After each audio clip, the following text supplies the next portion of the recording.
मैं डॉक्टर रमेश शुक्ला एक बार आपका फिर से स्वागत करता हूं आपके अपने YouTube channel the Lucknow study station पर। और आज हम लोग बात करेंगे उत्तर प्रदेश पुलिस की उपनिरीक्षक भर्ती परीक्षा के पाठ्यक्रम के अंतर्गत मूल विधि के एक महत्वपूर्ण टॉपिक पे।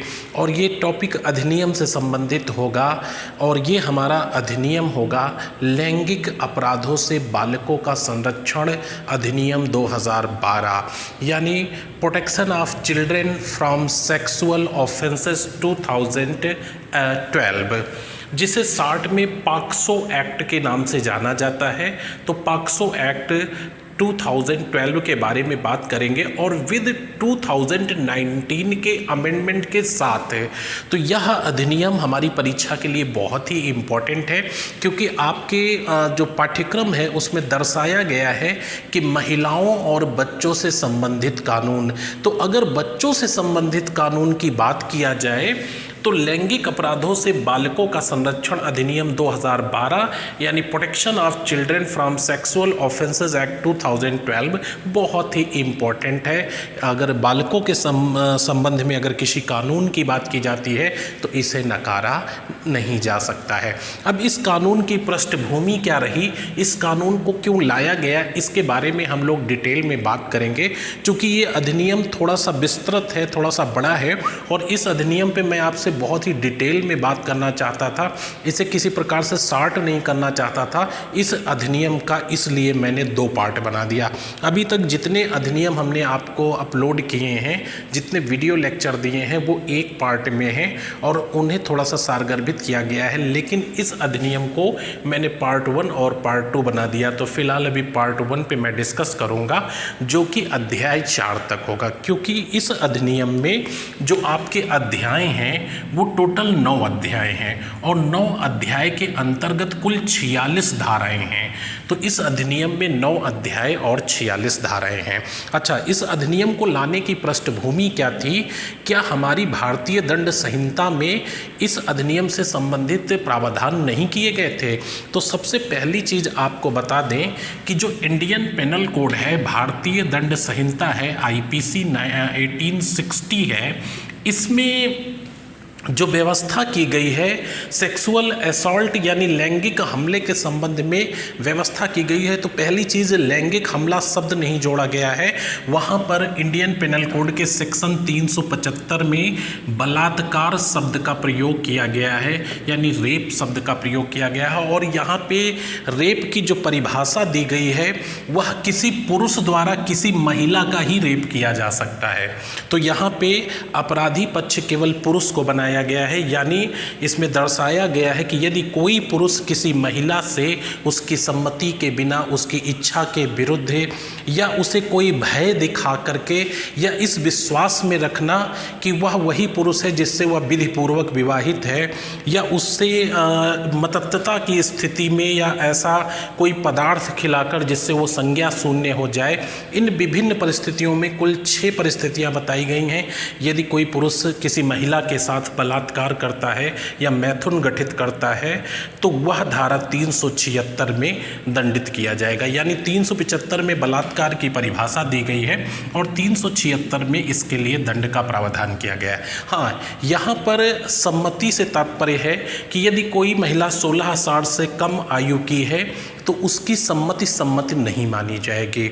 तो यहाँ पे जो बलात्कार की परिभाषा है वो काफ़ी लिमिटेड हो गई है, जिससे बालकों को संरक्षित नहीं किया जा सका। अब एक पॉइंट पे डिस्कस करेंगे कि 1992 में 1992 में संयुक्त राष्ट्र संघ की महासभा में एक सम्मेलन हुआ और उस सम्मेलन में बालकों के अधिकारों को लेकर के चर्चा हुई और एक प्रस्ताव पारित किया गया कि जो सदस्य राष्ट्र हैं वो अपने यहाँ ऐसे कानून का सृजन करें, ऐसी विधि बनाएं जिससे बालकों का अधिकतम हित सुरक्षित किया जा सके और उनकी निजता और गोपनीयता को बनाया जा सके और उसे कानूनी संरक्षण प्रदान किया जा सके। तो 1992 के इस प्रस्ताव को भारत ने 11 दिसंबर 1992 को स्वीकार कर लिया। अतः इसके अलावा भारतीय संविधान का जो अनुच्छेद 15(3) है, इसमें कहा गया है एक्चुअली 15 जो अनुच्छेद है इसमें कहा गया है कि लिंग के आधार पे समानता, लेकिन 15(3) में लिखा गया है कि सरकार महिला और बच्चों से संबंधित एक विशेष कानूनों का प्रावधान कर सकती है। तो इन 2 पॉइंटों को आधार बनाते हुए 2012 में ये अधिनियम लाया गया। तो इस अधिनियम की जो पृष्ठभूमि है वो संयुक्त राष्ट्र संघ की महासभा के सम्मेलन में पारित प्रस्ताव और भारतीय संविधान के अनुच्छेद 15(3) को रेफरेंस में लेते हुए 2012 में लैंगिक अपराधों से बालकों का संरक्षण अधिनियम पारित किया गया। तो इस अधिनियम के बारे में हम लोग बहुत ही डिटेल में चर्चा करेंगे, और चूंकि लेंदी है तो हमने आपको बताया कि इसका पार्ट 1 और पार्ट 2 रखेंगे। अच्छा, दूसरा पॉइंट आपको थोड़ा सा ये भी बता दें, लाइटली पहले डिस्कस कर देते हैं कि इस अधिनियम में मैंने बताया कि टोटल 9 अध्याय हैं और 46 सेक्शन हैं, धाराएं हैं। इसमें जो अधिनियमित हुआ था ये 19 जून 2012 को अधिनियमित हुआ था और इसे लागू किया गया था बाल दिवस के अवसर पर। बाल दिवस के अवसर पे 14 नवंबर 2012 को जम्मू कश्मीर राज्य को छोड़कर संपूर्ण भारत में लागू कर दिया गया था। तो हमने समरी के तौर पे आपको इसके बारे में, पॉक्सो एक्ट के बारे में बता दिया है। अब एक एक पॉइंट पे आपसे डिटेल में चर्चा करेंगे, लेकिन महत्वपूर्ण ये है कि आप अधिनियम को पूरा देखें और नोट्स बनाएं। पार्ट 1 के बाद पार्ट 2 को डिटेल में देखें, आपको कहीं कोई कन्फ्यूज़न नहीं होगा।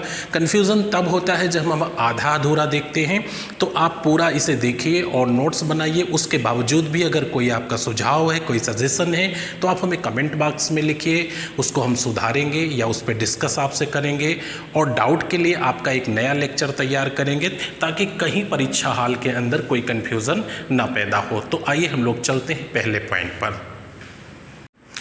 हाँ, आ जाइए आप। ये पहला पॉइंट है और ये पहला पॉइंट है कि संयुक्त राष्ट्र संघ की महासभा ने क्या प्रस्ताव पारित किया और क्या व्यवस्था राष्ट्रों के लिए दिया। तो इसे मैं डिटेल में पढ़ देता हूँ, थोड़ा सा लेंदी है, आप ध्यान से देखिएगा और उसके बाद मैं थोड़ा सा बैक हो जाऊँगा, आप इसे नोट कर लीजिएगा पॉज करके। संयुक्त राष्ट्र संघ की महासभा द्वारा बालकों के अधिकारों से संबंधित सम्मेलन में बालकों के सर्वोत्तम हित को सुरक्षित करने के लिए सदस्य देशों के लिए एक प्रस्ताव पारित किया गया कि बालकों के उचित विकास के लिए यह आवश्यक है कि प्रत्येक व्यक्ति द्वारा बालक की निजता एवं गोपनीयता के अधिकार का सम्मान किया जाए तथा न्यायिक प्रक्रिया द्वारा उन्हें संरक्षण प्रदान किया जाए। यानी विधिक प्रक्रिया द्वारा निजता और गोपनीयता के अधिकारों का यदि उल्लंघन होता है तो उसे संरक्षण प्रदान किया जाए। यहाँ यह आवश्यक है कि प्रत्येक राष्ट्र ऐसी विधि का सृजन करे और उसे प्रवर्तन में लाए जिससे बालकों का सर्वोत्तम हित एवं कल्याण हो तथा साथ ही बालक के शारीरिक स्वास्थ्य, भावात्मक, बौद्धिक और सामाजिक विकास को सुनिश्चित किया जा सके। तो संयुक्त राष्ट्र संघ ने एक ऐसा प्रस्ताव पारित किया और उसमें कहा कि प्रत्येक सदस्य राष्ट्र एक ऐसी विधि का सृजन करे और उसे प्रवर्तन में लाए जिससे बालकों के अधिकार, उनकी गोपनीयता, उनके निजता के अधिकारों को बनाया जा सके और उसे कानूनी संरक्षण प्रदान किया जा सके। साथ ही सर्वोत्तम हित एवं कल्याण हो और बालक के शारीरिक स्वास्थ्य, भावात्मक, बौद्धिक और सामाजिक विकास को सुनिश्चित किया जा सके। तो आप ये पॉइंट नोट कर लीजिएगा, बहुत ही इम्पोर्टेंट पॉइंट है क्योंकि पॉक्सो एक्ट लाने के लिए जो पृष्ठभूमि थी वो ये बहुत ही इम्पोर्टेंट हो जाता है। दूसरी चीज़ हमने बताया कि भारतीय संविधान का अनुच्छेद 15(3), तो 15(3) में कहा गया है कि यदि सरकार चाहे तो बालकों और महिलाओं के लिए कानून का सृजन कर सकती है, क्योंकि 15 में कहा गया है कि लिंग के आधार पर भेदभाव नहीं किया जाएगा, जाति के आधार पर भेदभाव नहीं किया जाएगा, क्षेत्रीयता के आधार पर भेदभाव, मूल वंश के आधार पर भेदभाव नहीं किया जाएगा।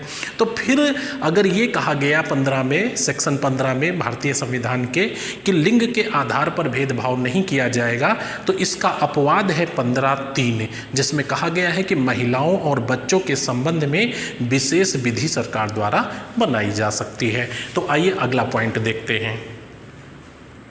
नेक्स्ट पॉइंट आप देखिए, जो संयुक्त राष्ट्र संघ ने प्रस्ताव पारित किया था, उस प्रस्ताव को भारत सरकार ने 11 दिसंबर 1952 को स्वीकार कर लिया। यानी जो संयुक्त राष्ट्र संघ ने विधि बनाने के लिए सदस्य राष्ट्रों को निर्देशित किया था, उस प्रस्ताव को 11 दिसंबर 1992 को भारत सरकार ने स्वीकार कर लिया तथा भारतीय संविधान के अनुच्छेद 15(3) को आधार बनाते हुए लैंगिक अपराधों से बालकों का संरक्षण अधिनियम 2012 को मूर्त रूप दिया या लाया। तो 2012 का जो ये पॉक्सो एक्ट है, इसे लाने की पृष्ठभूमि क्या थी, ये आपको क्लियर हो गई होगी। पहला, संयुक्त राष्ट्र संघ की महासभा का सम्मेलन जो बालकों के लिए आयोजित किया गया था, और दूसरा भारतीय संविधान का अनुच्छेद 15(3). तो इन दोनों बातों को रेफरेंस में रखते हुए, ध्यान में रखते हुए आपका लैंगिक अपराधों से बालकों का संरक्षण अधिनियम 2012 लाया गया। अब अगले पॉइंट पे हम बात करेंगे कि इस अधिनियम को लाने का उद्देश्य क्या था। तो आइए देखते हैं कि अधिनियम को लाने का उद्देश्य क्या था। तो इस अधिनियम को लाने का उद्देश्य आपके सामने है कि भारत के संदर्भ में इस अधिनियम को लाने का मुख्य उद्देश्य क्या था। तो एक एक पॉइंट देखिएगा। इस अधिनियम का उद्देश्य लैंगिक हमला मतलब सेक्सुअल असॉल्ट। तो यहाँ पे लैंगिक हमला दो तरह से बताया गया है। पहला लैंगिक हमला है जिसमें प्रवेशन यानी इंटरकोर्स इंपॉर्टेंट है, और दूसरा लैंगिक हमला जिसमें इंटरकोर्स ना हो। पहले हमला जो है सेक्सुअल असॉल्ट जिसे कहा गया है, उसमें कहा गया है कि यदि कोई पुरुष अपने लिंग को किसी बालक की योनि, गुदा या मुख में प्रवेश कराता है तो वह लैंगिक प्रवेशन हमला माना जाएगा। लेकिन दूसरी तरफ कहा गया है केवल लैंगिक हमला, उस स्थिति में यदि कोई पुरुष किसी बालक की यौन या गुदा को स्पर्श करता है तो वह सेक्सुअल असॉल्ट माना जाएगा, यानी लैंगिक हमला माना जाएगा। दूसरी चीज लैंगिक उत्पीड़न है, यानी लैंगिक उत्पीड़न से तात्पर्य है सेक्सुअल हैरेसमेंट और अश्लील साहित्य तथा पोर्नोग्राफी के अपराधों से बालकों का संरक्षण करने और ऐसे अपराधों का विचारण करने के लिए विशेष न्यायालयों की स्थापना आदि का उपबंध करने के लिए यह अधिनियम लाया गया। तो बहुत ही अच्छे से इस उद्देश्य को मेंटेन करिएगा। हो सकता है कि आपसे यही पूछा जाए कि लैंगिक अपराधों से बालकों का संरक्षण अधिनियम लाने का मुख्य उद्देश्य क्या था। तो इस अधिनियम का लाने का उद्देश्य लैंगिक हमला, लैंगिक उत्पीड़न और अश्लील साहित्य तथा पोर्नोग्राफी के अपराधों से बालकों को संरक्षण देना और ऐसे अपराधों का विचारण करने के लिए विशेष न्यायालयों की स्थापना का उपबंध करने के लिए यह अधिनियम लाया गया। आइए नेक्स्ट पॉइंट पर। नेक्स्ट पॉइंट आप देखिए, यह अधिनियम 19 जून 2012 को अधिनियमित हुआ। तो ये पॉइंट आप ध्यान रखिएगा कि 19 जून 2012 को अधिनियम पारित हुआ और 14 नवंबर 2012 को जम्मू कश्मीर राज्य को छोड़कर संपूर्ण भारत में लागू हुआ। तो अगर आपसे पूछा जाए कि लैंगिक अपराधों से बालकों का संरक्षण अधिनियम सन 2012 कब अधिनियमित हुआ, कब पारित हुआ, तो आपका आंसर होगा 19 जून 2012 को यह अधिनियमित या पारित हुआ। तथा यह प्रवर्तन में कब आया, ये लागू कब हुआ, तो 14 नवंबर 2012 को जम्मू कश्मीर राज्य को दैट टाइम छोड़कर संपूर्ण भारत में लागू हुआ।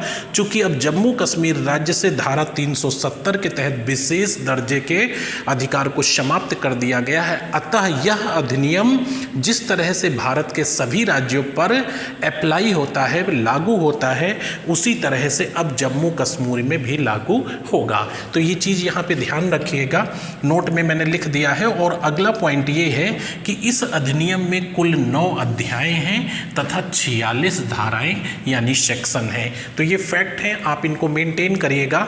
और अध्याय वाइज में चलूँगा, आपको साथ में ये भी बताता चलूँगा कि किस अध्याय में किस धारा से किस धारा तक है। तो आज के पार्ट 1 में टोटल में 4 अध्यायों पे आपसे बात करूँगा। पहला अध्याय, दूसरा अध्याय, तीसरा अध्याय और चौथा अध्याय, 4 अध्यायों पे बात करूँगा। और जो इसका सेकंड पार्ट होगा उसमें अध्याय 5, अध्याय 6, अध्याय 7, अध्याय 8 और अध्याय 9 पे बात करूँगा। यानी 4 अध्याय इसमें होंगे और 5 अध्याय सेकंड पार्ट में होंगे। तो आइए चलते हैं पहले अध्याय पर। तो इसके अध्याय 1 में आ जाइए। और अध्याय 1 हर अधिनियम की तरह से प्रारंभिक, जिसमें धारा 1 व 2 का उल्लेख किया गया है। अध्याय 1 में धारा 1 में संक्षिप्त नाम, विस्तार और ये प्रवर्त कब हुआ, और धारा 2 में परिभाषाओं के बारे में बताया गया है। तो धारा 1 आप देख लीजिए, संक्षिप्त नाम, विस्तार व प्रवर्तन। इसमें संक्षिप्त नाम जो है वो लैंगिक अपराधों से बालकों का संरक्षण अधिनियम 2012 होगा। जम्मू कश्मीर राज्य को छोड़कर संपूर्ण भारत में लागू होगा। और अब यह जम्मू कश्मीर में भी लागू है। वो आपको क्लियर है कि जम्मू कश्मीर राज्य से इंडियन कॉन्स्टिट्यूशन के सेक्शन 370 को समाप्त कर दिया गया है। अच्छा, केंद्र सरकार की अधिसूचना द्वारा 14 नवंबर सन 2012 को इस अधिनियम को लागू किया गया या प्रवर्त हुआ या प्रवर्तन में आया। तो आपने अध्याय 1 देख लिया जिसमें संक्षिप्त नाम, विस्तार एवं प्रवर्तन है। आइए अध्याय 2 में जिसमें परिभाषाओं के बारे में बताया गया है। अधिनियम का अध्याय 1 जो है, इसकी धारा 2 में परिभाषाओं का उल्लेख किया गया है। विभिन्न परिभाषाओं का उल्लेख किया गया है जो इस अधिनियम को प्रवर्तन में लाने के लिए लागू होंगी। और इसमें जो मुख्य परिभाषाएं हैं उनके बारे में ही हमने यहाँ पे मेंशन किया है। वैसे तो कई परिभाषाएं हैं, लेकिन जो बहुत ही इम्पोर्टेंट हैं उन परिभाषाओं को मेंशन किया है।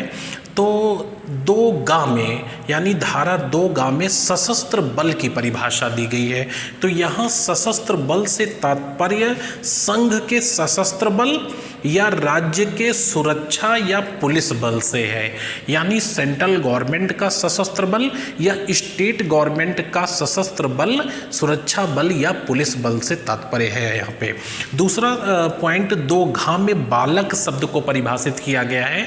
अगर आपके पूछे जाने की दृष्टि से देखें और इम्पोर्टेंट होने की दृष्टि से देखें तो अधिनियम की जो धारा 2 है इसमें एकमात्र परिभाषा जो सबसे इम्पोर्टेंट है वो ये है कि बालक से तात्पर्य क्या है। तो इस अधिनियम के अंतर्गत बालक से तात्पर्य है 18 वर्ष से कम आयु का व्यक्ति, जिसमें स्त्री व्यक्ति या पुरुष व्यक्ति दोनों को शामिल किया गया है। यानी 18 वर्ष से कम आयु की स्त्री या पुरुष दोनों को इस अधिनियम में बालक शब्द के अंतर्गत परिभाषित किया गया है। अर्थात यहाँ पर लिंग भेद नहीं किया गया है।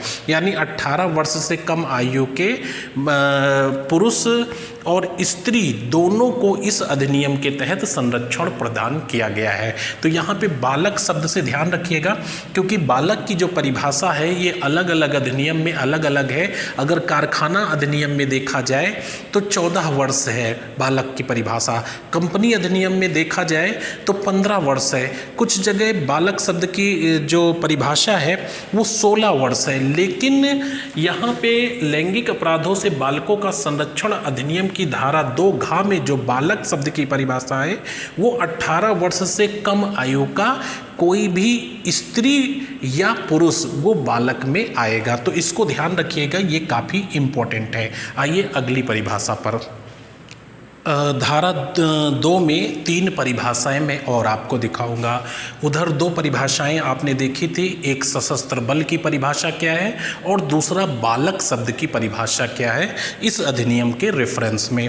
यहाँ पे 3 परिभाषाएं मैं और आपको दिखाऊंगा।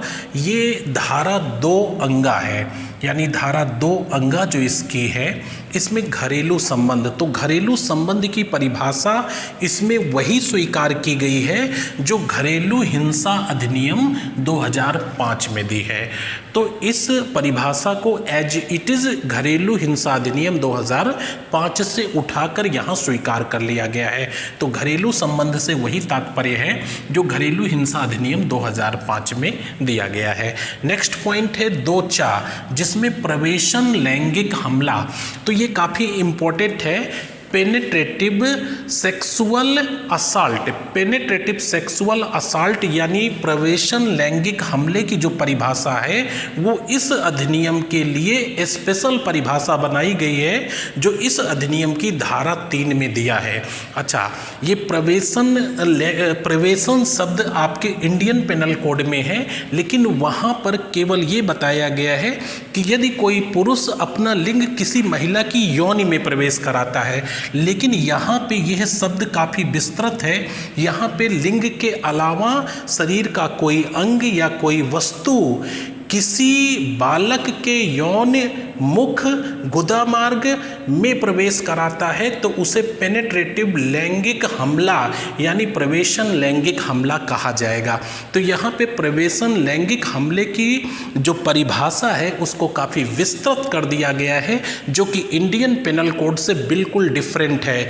तो यहाँ पे प्रवेशन लैंगिक हमले की जो परिभाषा है वह वही स्वीकार की जाएगी जो इस अधिनियम की धारा 3 में दी गई है। तो इस पॉइंट को आप ध्यान रखिएगा।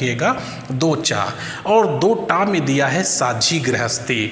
तो साझी गृहस्थी से तात्पर्य है ऐसी गृहस्थी जहां अपराध से आरोपित व्यक्ति बालक के साथ घरेलू संबंध में रहता है, यानी वह उसी घर में निवास करता है आरोपित व्यक्ति जहां बालक रह रहा था।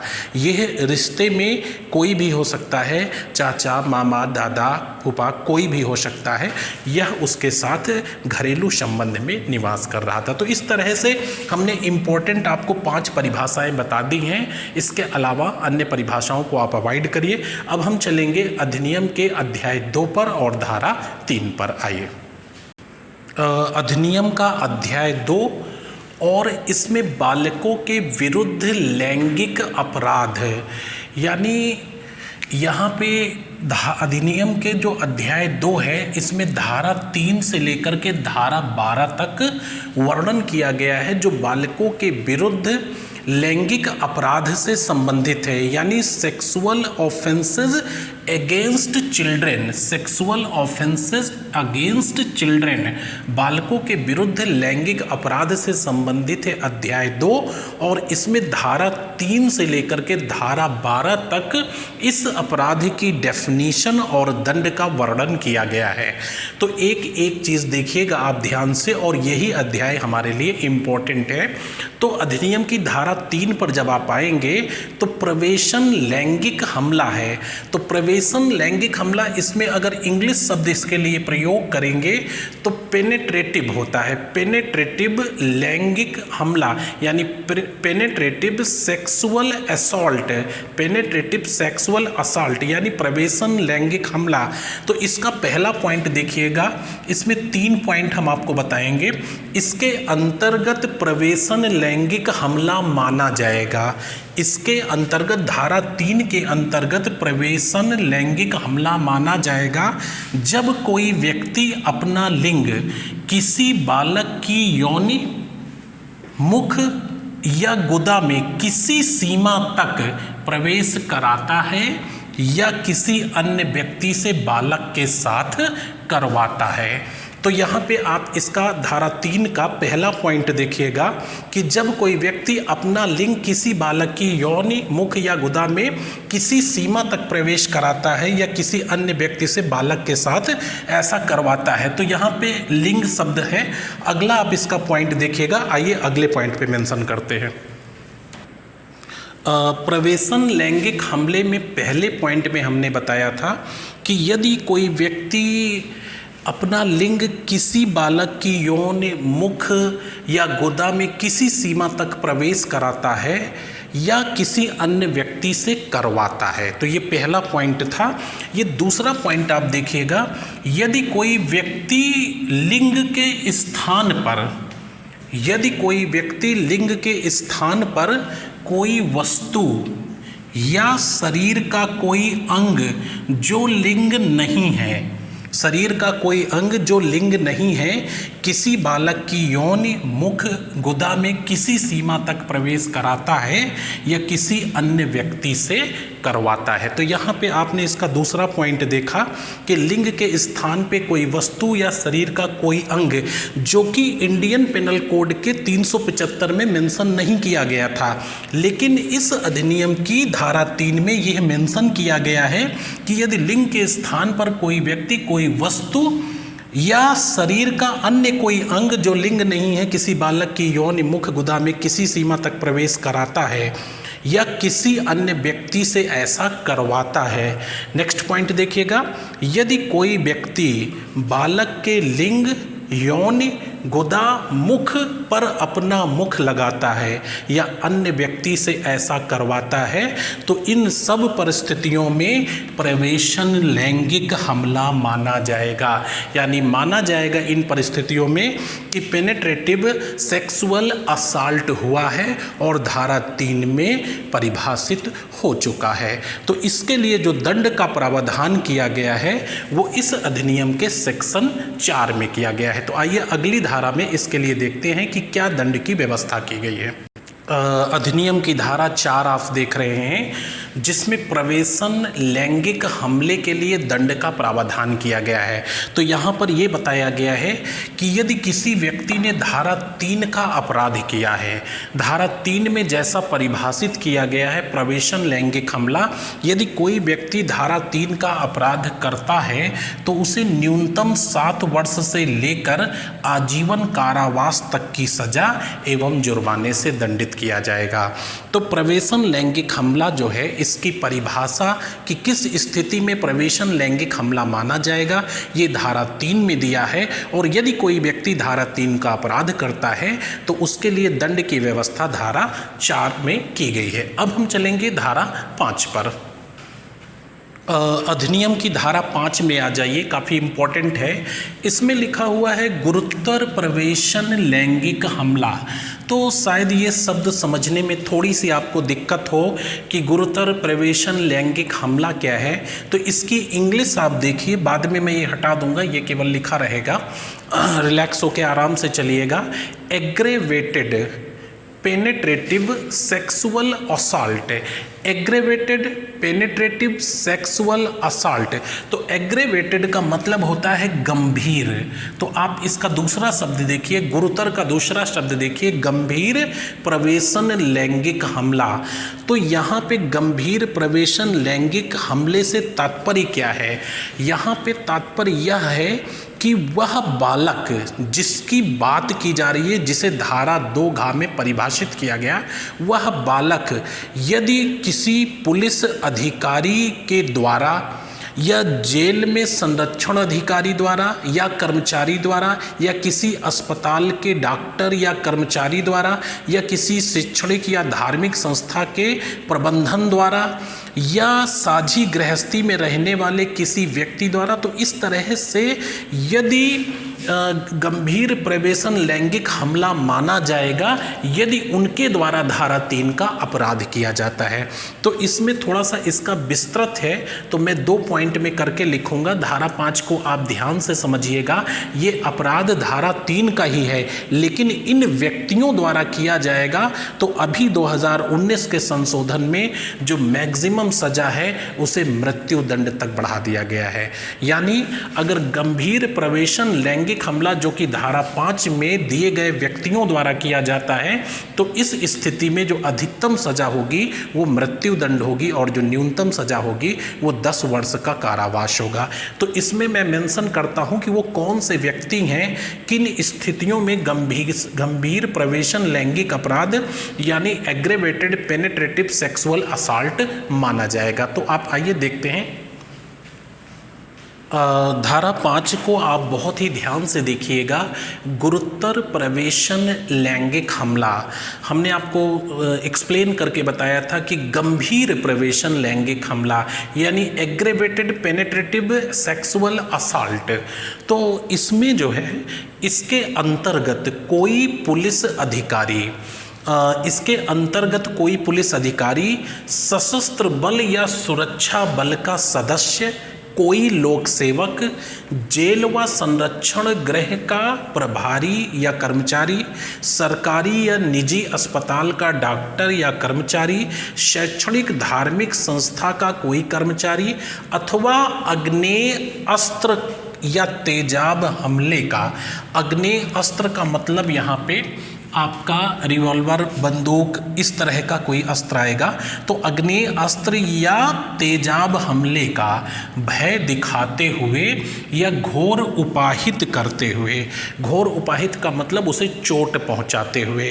तो इसमें और पॉइंट हैं, यहाँ पे जगह कम है, उन पॉइंटों को भी मैं मेंशन कर रहा हूँ। आप ये पॉइंट लिख लीजिएगा कि यदि इनके द्वारा या इस स्थिति में, इनके द्वारा या इस स्थिति में इसके अंतर्गत कोई पुलिस अधिकारी या सशस्त्र बल या सुरक्षा बल का कोई सदस्य, कोई लोक सेवक, जेल व संरक्षण गृह का प्रभारी कर्मचारी, सरकारी या निजी अस्पताल का डॉक्टर या कर्मचारी, शैक्षणिक धार्मिक संस्था का कर्मचारी अथवा आग्नेय अस्त्र का भय दिखाकर या तेजाब हमले का भय दिखाकर या घोर उपाहित यानी ग्रीवियस हर्ट का करते हुए, आगे देखिए लिखता हूँ, घोर उपाहित करते हुए, उसके आगे आप देखिए तो इसके जो पीछे लिखा था वो घोर उपाहित करते हुए और उससे आगे है या मानसिक तथा शारीरिक अशक्तता का लाभ उठाकर, यदि कोई बालक मानसिक रूप से अशक्त है या शारीरिक रूप से अशक्त है तो उस स्थिति का लाभ उठाकर या उसी बालक पर एक से अधिक बार प्रवेशन लैंगिक हमला करता है। ये धारा 3 के अपराध की यदि पुनरावृत्ति कोई व्यक्ति करता है, धारा 3 में है प्रवेशन लैंगिक हमले को परिभाषित किया गया है कि किन परिस्थितियों में प्रवेशन लैंगिक हमला माना जाएगा और उसके लिए दंड 4 में दिया गया है। तो उसी अपराध को उसी बालक पर एक से अधिक बार प्रवेशन लैंगिक हमला करता है या 12 वर्ष से कम आयु के बालक पर प्रवेशन लैंगिक हमला करता है या साझी गृहस्थी में रहने वाला कोई व्यक्ति प्रवेशन लैंगिक हमला करता है या हिंसा के दौरान, यहाँ पे सामुदायिक हिंसा या किसी वर्ग या समुदाय में या संप्रदाय में कोई हिंसा भड़क जाए उस दरमियान कोई किसी बालक पर प्रवेशन लैंगिक हमला करता है या लैंगिक हमले के बाद कोई व्यक्ति हत्या का प्रयास करता है, यानी लैंगिक हमले के प्रवेशन लैंगिक हमले के बाद उस बालक की हत्या का प्रयास करता है, तो इस स्थिति में गंभीर यानी गुरुतर प्रवेशन लैंगिक हमला यानी एग्रेवेटेड पेनिट्रेटिव सेक्सुअल असॉल्ट माना जाएगा। तो इसको बहुत ही अच्छे से आप लिख लीजिएगा, थोड़ा सा लंबा था लेकिन हमने आपको विस्तार से पूरा बताया है कि इनके द्वारा अगर सेक्सुअल असॉल्ट किया जाता है यानी पेनिट्रेटिव सेक्सुअल असॉल्ट किया जाता है तो वह जो है गंभीर या गुरुतर माना जाएगा यानी एग्रेवेटेड माना जाएगा। क्यों? इसका रीज़न क्या है कि बालक इनके संरक्षण में सुरक्षित महसूस करता है। यहाँ पे कुछ पॉइंट अगर देखा जाए तो बालक धार्मिक संस्थान, शिक्षण संस्थान, साझी गृहस्थी के अंदर डॉक्टर, अस्पताल, पुलिस अधिकारी, संरक्षण गृह, जेल में जहाँ पे सुरक्षित या लोक सेवक के उस संरक्षण में सुरक्षित महसूस करता है, यदि उनके द्वारा प्रवेशन लैंगिक हमला किया जाता है तो उसे गुरुतर प्रवेशन लैंगिक हमला कहा जाएगा और इसके लिए दंड का जो प्रावधान किया गया है वो धारा 6 में किया गया है। आइए देखते हैं। तो यहाँ पे आप धारा 6 देखिए। तो यदि किसी ने धारा 5 के तहत अपराध किया है तो उसे धारा 6 के तहत दंडित किया जाएगा।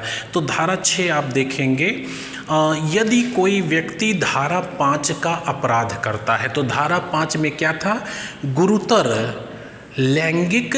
गुरुतर प्रवेशन लैंगिक हमला, यानी गंभीर प्रवेशन लैंगिक हमला। तो यदि कोई व्यक्ति धारा 5 का अपराध करता है तो उसे न्यूनतम 10 वर्ष, धारा 4 में क्या था, न्यूनतम 7 वर्ष और अधिकतम आजीवन कारावास एवं जुर्माना। लेकिन धारा 6 में है न्यूनतम 10 वर्ष से लेकर आजीवन कारावास व जुर्माने से दंडित किए जाने का प्रावधान किया गया था, किंतु 2019 के संशोधन के पश्चात अधिकतम मृत्यु दंड से दंडित किया जा सकेगा।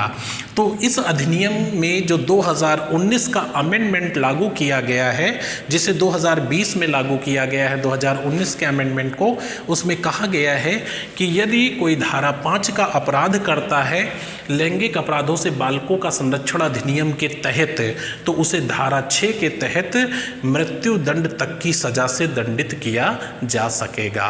तो ये संशोधन है, इसको आप ध्यान रखिएगा, काफ़ी इम्पॉर्टेंट है। अगर बात की जाए कि पॉक्सो एक्ट में अधिकतम सज़ा क्या है, तो पॉक्सो एक्ट में जो अधिकतम सज़ा है वो मृत्यु दंड है। तो इसको आप ध्यान में रखेंगे। आइए नेक्स्ट सेक्शन पर आइए अधिनियम की धारा 7 देखते हैं, जिसमें लैंगिक हमला लिखा हुआ है, सेक्सुअल असॉल्ट लिखा हुआ है। तो लैंगिक हमला यानी सेक्सुअल असॉल्ट, इसमें और इसके पीछे जो सेक्शन हमने बताया उसमें डिफरेंस क्या है, दोनों में बहुत बड़ा अंतर है। अगर धारा 3 की हम बात करें तो उसमें लिखा था प्रवेशन लैंगिक हमला यानी पेनेट्रेटिव सेक्सुअल असॉल्ट, यहाँ पे केवल लैंगिक हमला है। तो इसकी आप परिभाषा को पढ़ करके समझ जाएंगे कि धारा 3 और धारा 7 में क्या अंतर है। यदि कोई व्यक्ति किसी बालक के यौन, लिंग, गुदा, स्तन को लैंगिक आशय से यहाँ तात्पर्य है कि वह सेक्सुअल इंटेंशन से छूता है या किसी अन्य व्यक्ति को ऐसा करने के लिए तैयार करता है, तो माना जाएगा कि लैंगिक हमला हुआ है, यानी सेक्सुअल असॉल्ट हुआ है। तो इनमें दोनों में अंतर है। यहाँ पे वह किसी बालक जिसमें दोनों को गर्ल्स और बॉयज दोनों को आच्छादित किया गया है, यानी स्त्री बालक और पुरुष बालक दोनों को आच्छादित किया गया है। और डेफिनेशन में हमने बताया था कि 18 वर्ष से कम आयु का स्त्री या पुरुष बालक के अंतर्गत आएगा कि यौन, लिंग, गुदा, स्तन को लैंगिक आशय से यानी सेक्सुअल इंटेंशन से छूता है या किसी अन्य व्यक्ति से ऐसा करने के लिए कहता है, तो उसके द्वारा लैंगिक हमला माना जाएगा। तो यदि कोई व्यक्ति धारा 7 का अपराध करता है तो धारा 8 में इसके लिए दंड का प्रावधान किया गया है। आइए देखते हैं। धारा 7 के लिए जो दंड का प्रावधान किया गया है वो हमने बताया कि धारा 8 में किया गया है, यानी सेक्सुअल असॉल्ट के लिए जो पनिशमेंट है वो धारा 8 में है। तो लैंगिक हमले के लिए दंड, जो कोई व्यक्ति धारा 7 का अपराध करेगा, तो वो तो आपने देख लिया पीछे कि धारा 7 में क्या है।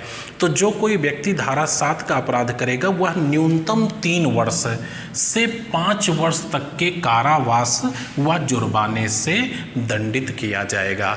तो धारा 7 का यदि कोई अपराध करता है तो उसे धारा 8 के तहत न्यूनतम 3 वर्ष से लेकर अधिकतम 5 वर्ष तक के कारावास व जुर्माने से दंडित किया जाएगा। आइए नेक्स्ट सेक्शन पर आ जाइए, अधिनियम की धारा 9 पर, और यहाँ पे लिखा है गुरुतर लैंगिक हमला। इसके पीछे जो सेक्शन था, सेक्शन 5 था, उसमें लिखा था गुरुतर प्रवेशन लैंगिक हमला यानी एग्रेवेटेड पेनिट्रेटिव सेक्सुअल असॉल्ट। यहाँ पे केवल लिखा हुआ है एग्रेवेटेड सेक्सुअल असॉल्ट। तो इसको ध्यान से देखिएगा। धारा 5 में वर्णित किसी कर्मचारी, पुलिस अधिकारी या संरक्षण अधिकारी आदि, तो यहाँ पे वही चीज़ है जो धारा 5 में हमने आपको विस्तार विस्तृत रूप से बताया था। तो यहाँ पे उस चीज़ को लिखना ज़रूरी नहीं है। जो धारा 5 में लिखे गए व्यक्ति हैं या जो स्थितियाँ हैं, उस स्थिति में यदि किसी बालक की यौन लिंग गुदा स्तन को छुआ जाता है या किसी अन्य व्यक्ति से ऐसा करने के लिए तैयार किया जाता है तो इसे गुरुतर यानी गंभीर लैंगिक हमला माना जाएगा। यानी धारा 5 में जो स्थितियां हैं या जो पदाधिकारी या कर्मचारी या व्यक्ति हैं, यदि उनके द्वारा ये धारा 5 में मेंशन स्थितियों के द्वारा यदि किसी बालक के साथ ये अपराध किया जाता है तो उसे गुरुतर लैंगिक हमला माना जाएगा, यानी एग्रेवेटेड सेक्सुअल असॉल्ट माना जाएगा, जिसके लिए धारा 10 में दंड का प्रावधान किया गया है। तो आइए धारा 10 पे देखते हैं क्या दंड है। धारा 10 जैसा कि मैंने बताया कि इसमें 9 के अपराध के लिए दंड का प्रावधान किया गया है। तो धारा 10 गुरुतर लैंगिक हमला के लिए दंड। यदि कोई व्यक्ति धारा 9 का अपराध करता है तो उसे न्यूनतम 5 वर्ष से 7 वर्ष तक के कारावास व जुर्माने से दंडित किया जाएगा। तो यदि कोई धारा 7 का अपराध करता है तो धारा 8 में उसके लिए दंड है, और यदि कोई धारा 9 का अपराध करता है तो धारा 10 में उसके लिए दंड है। आइए अगले सेक्शन पर आ जाइए, अधिनियम की धारा 11 पर, और यहाँ पे लिखा है लैंगिक उत्पीड़न यानी सेक्सुअल हैरेसमेंट। तो आपने एक चीज़ देखा कि अगर धारा 3 को देखा जाए तो प्रवेशन लैंगिक हमला था, और अगर धारा 7 को देखा जाए तो लैंगिक हमला था, और अगर धारा 11 को हम देखते हैं तो लैंगिक उत्पीड़न है। तो इन तीनों में अंतर समझते चलिएगा। तो लैंगिक उत्पीड़न से मतलब है सेक्सुअल हैरेसमेंट से। तो इसकी परिभाषा क्या है, इसको आप ध्यान से देखें।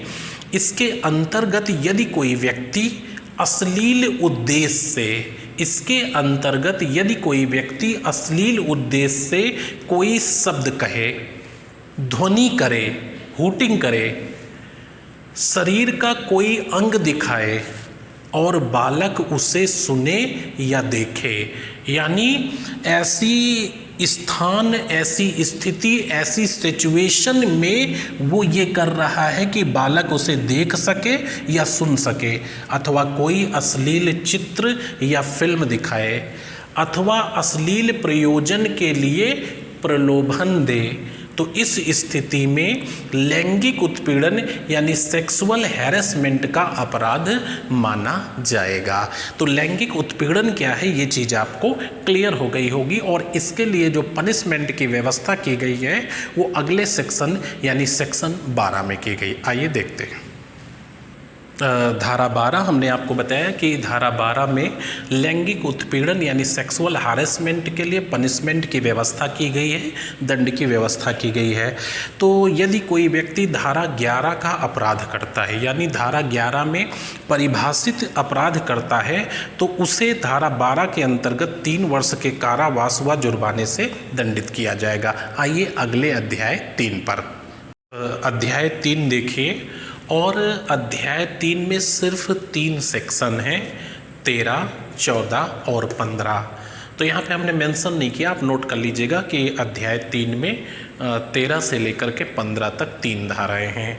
और अध्याय 3 में इसका टॉपिक है अश्लील साहित्य के प्रयोजनों के लिए बालकों का उपयोग और उसके लिए दंड। तो यहाँ पे का लिखना भूल गए, आप नोट कर लो, का, ठीक है।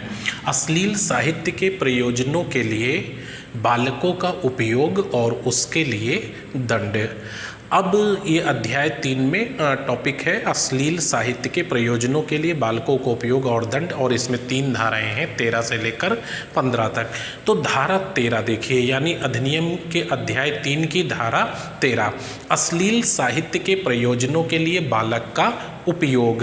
जो कोई व्यक्ति किसी बालक का मीडिया के किसी भी रूप में, इसमें आपका सोशल मीडिया, इंटरनेट या टेलीविज़न सब कुछ आ सकता है।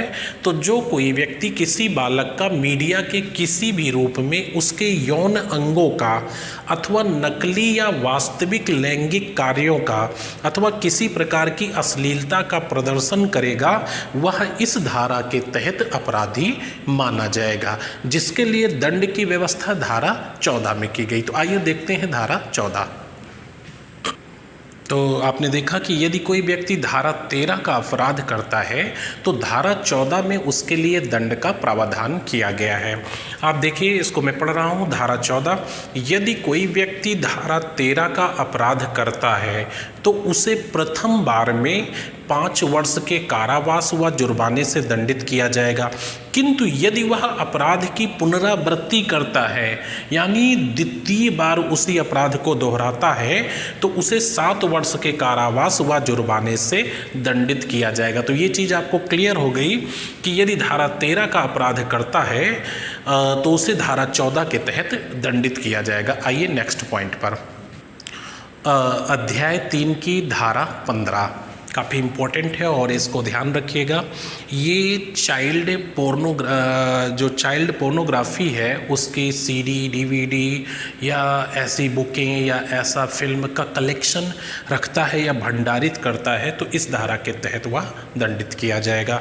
तो अधिनियम की अध्याय 3 की धारा 15 बालकों को अंतर्ग्रस्त करने वाले अश्लील साहित्य के भंडारण के लिए दंड, यहाँ पे साहित्य से तात्पर्य पोर्नोग्राफिक से है। तो इसमें आप देखिए, इसके अंतर्गत जो कोई व्यक्ति वाणिज्यिक प्रयोजनों के लिए यानी कमर्शियल यूजेस के लिए वाणिज्यिक प्रयोजनों के लिए बालकों को अंतर्ग्रस्त का मतलब कि जिस साहित्य में जिस अश्लील पोर्नोग्राफी में बालक शामिल हों, तो बालकों को अंतर्ग्रस्त करने वाली अश्लील सामग्री का भंडारित करता है वह 3 वर्ष के कारावास या जुर्माने अथवा दोनों से दंडित किया जाएगा। तो ये धारा 15 ध्यान रखेंगे। अध्याय 3 की धारा 15 बालकों को अंतर्ग्रस्त करने वाले अश्लील साहित्य के भंडारण के लिए दंड है, जिसमें 3 वर्ष के कारावास या जुर्माने अथवा दोनों से दंडित किया जा सकता है। आइए नेक्स्ट पॉइंट पर। अधिनियम के अध्याय 4 पे आ जाइए और ये अध्याय 16 से लेकर 18 तक है, यानी सेक्शन 16 से लेकर के सेक्शन 18 तक। और इस अध्याय में अपराध का दुष्प्रेरण एवं अपराध का प्रयत्न के लिए दंड की व्यवस्था की गई है। तो अपराध का दुष्प्रेरण एवं अपराध का प्रयत्न, धारा 16 आप देखेंगे, 16 से 18 इसमें 3 धाराएं हैं और पिछले अध्याय में भी 3 धाराएं थी, 13 से लेकर के 15 तक।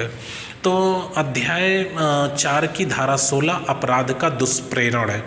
इसके अंतर्गत यदि कोई इस अधिनियम में वर्णित अपराधों का दुष्प्रेरण करता है, अपराध के लिए किसी व्यक्ति को उकसाता है या अपराध करने के लिए एक या अधिक व्यक्ति के साथ षड्यंत्र में शामिल होता है या किसी प्रकार से सहायता करता है, तो वह दुष्प्रेरण का अपराध करता है। तो निम्नलिखित परिस्थितियों में व्यक्ति अपराध का दुष्प्रेरण करता है, जो कि धारा 16 में वर्णित है। अब इसके लिए जो दंड का प्रावधान किया गया है वो धारा 17 में किया गया है। आइए, अधिनियम की धारा 17 दुष्प्रेरण के लिए दंड है। तो धारा 16 में देखा अपराध का दुष्प्रेरण था, 17 में दुष्प्रेरण के लिए दंड है। कोई व्यक्ति इस अधिनियम के अधीन किसी अपराध का दुष्प्रेरण करता है तो वह उस दंड से दंडित किया जाएगा जो उस अपराध के लिए उपबंधित है। इसका मतलब है कि दुष्प्रेरण के लिए वही दंड है जो अपराध को कारित करने के लिए दंड है।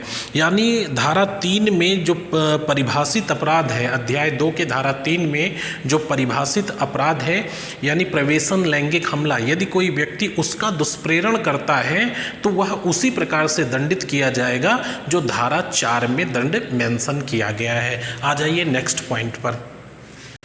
आ जाइए अध्याय 4 की धारा 18 पे। किसी अपराध को कारित करने के प्रयास के लिए दंड या प्रयत्न के लिए दंड। तो धारा 16-17 दुष्प्रेरण एवं दुष्प्रेरण के लिए दंड था 16 और 17, जबकि 18 में क्या है, किसी अपराध को कारित करने के प्रयत्न के लिए दंड का प्रावधान किया गया है।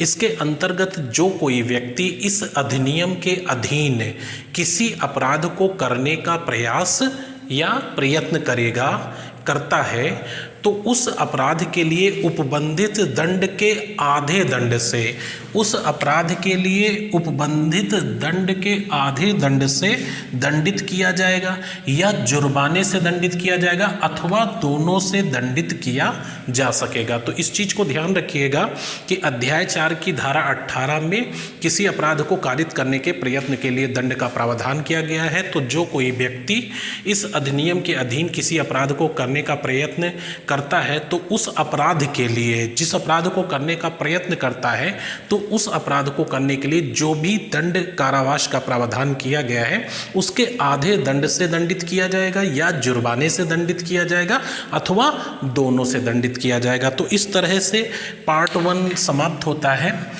इस वीडियो लेक्चर में पार्ट 1 आपका क्लियर हो जाता है। अब हम बात करेंगे नेक्स्ट वीडियो में आपसे इसके पार्ट 2 पे, क्योंकि हमने आपसे शुरू में ही बताया था कि ये अधिनियम लैंगिक अपराधों से बालकों का संरक्षण अधिनियम 2012 यानी protection of children from sexual offence act 2012, जो कि अमेंडमेंट 2019 के साथ था, काफ़ी लेंदी था, थोड़ा सा विस्तृत था। तो इसको हमने 2 भागों में बांट दिया है और अध्ययन की सुविधा के लिए 2 भागों में बांट दिया है कि वीडियो बहुत लंबा ना हो, जिससे ये थोड़ा सा आपके लिए उबाऊ हो सकता था।